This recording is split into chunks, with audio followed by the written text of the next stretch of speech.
दोस्तों, मिलीबग की समस्या सभी पौधों के लिए एक बहुत ही विकट समस्या होती है। ख़ास तौर से मार्च के महीने से ये मिलीबग कुछ पौधों पर तो बहुत ज़्यादा ही दिखाई पड़ने लगते हैं, जैसे टमाटर, भिंडी और बैंगन और गुड़हल गुड़हल पे बहुत ज़्यादा दिखाई देते हैं। तो आप ज़रा सा देखिए ध्यान से कि कैसे ये सफ़ेद सफ़ेद कीड़े आपके पौधे पर नज़र आ रहे होंगे। और अगर इनका नियंत्रण ना किया गया ना, तो ये पूरे पौधे को घेर लेते हैं और पौधे की जब कोमल पत्तियां निकलती हैं तो उसी को चट करने लगते हैं। और क्या होता है कि धीरे धीरे पौधा हमारा पूरी तरह से सूख जाता है। अच्छा, इसके रहने से एक और प्रॉब्लम ये होती है कि ये जो मिलीबग होते हैं एक ऐसा जूस निकालते हैं जिसको खाने के लिए चींटियाँ बहुत आती हैं। तो एक तरीके से पूरे पौधे पर चींटियों का एक तरह से घर बन जाता है। तो चींटियाँ भी अपना कमाल दिखाने लगती हैं और जड़ों में अपना पूरा घर बना लेती हैं। तो आपने अभी देखा होगा कि एक मिलीबग पर एक चींटा जो है काले रंग का वो चिपका हुआ था। तो फ्रेंड्स, आज मैं आपको एक ऐसा उपाय बताऊंगा जिससे कि आपको टमाटर जैसे कोई भी अन्य पौधों पर जो मिलीबग लग जाते हैं तो इस समस्या से बहुत आसानी से निजात मिल जाएगी। वरना क्या होगा ना कि धीरे धीरे आपका जो पौधा होता है वो पूरी तरह से बर्बाद हो जाता है।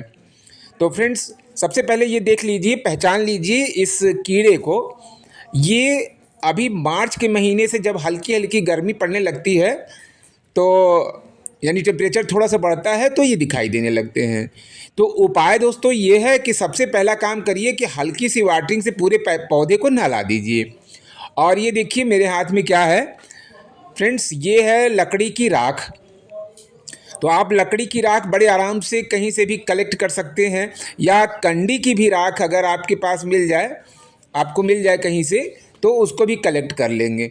और ये जो राख होती है आप किसी दुकानों पर या जो आपके यहाँ दूध वाले हैं उनके यहाँ से आपको मिल सकती है। तो ये आप कलेक्ट कर लें और अपने पौधे पर वाटरिंग करने के बाद पूरे पौधे पर इस राख को छिड़क दें। ये राख जा कर के पत्तियों पर और डालों पर अच्छी तरह से चिपक जाएगी।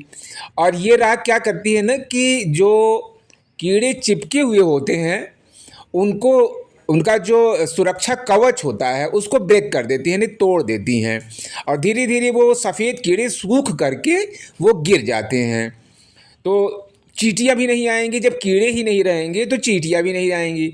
तो दोस्तों, जैसा कि आप देख रहे हैं कि पूरे पौधे पर, और ये बड़ा ही ट्रेडिशनल तरीका है, प्राचीन काल से गांव देहातों में बैगन, टमाटर, इन जो पौधे हैं उन पर केमिकल का छिड़काव नहीं किया जाता था। आजकल केमिकल का जो है एक तरह से फैशन बढ़ गया है, किसान लोग डालने लगे, वरना पहले ये सब चीज़ नहीं किया जाता था।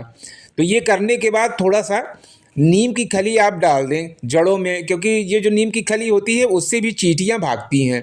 तो एक्चुअल में हमें दोनों चीज़ों को हटाना है, मिलीबग को भी हटाना है और मिलीबग की वजह से जो चींटियाँ आ जाती हैं उनको भी हटा देना है। और 2-3 दिन रखने के बाद एक बार अच्छी तरह से पौधे को फिर से धुल दीजिए आप। तो जैसा आप देख रहे हैं पूरे पौधे को मैंने धुल दिया है और बिल्कुल एक भी कीट अब जो है मिलीबग नहीं दिख रहा है। वरना ये जो फल टमाटर है इसके ऊपर भी, इसकी ऊपरी डंठल पर भी ढेर सारे कीड़े चिपके हुए थे।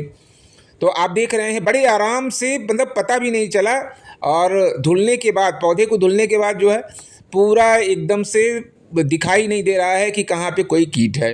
तो इस प्रक्रिया को हम बार बार दोहरा सकते हैं। इससे जो है हम केमिकल फ्री, जो है हमारा जो पौधा है वो केमिकल फ्री भी रहेगा। तो वीडियो कैसा रहा आप कमेंट करें। Thanks for watching.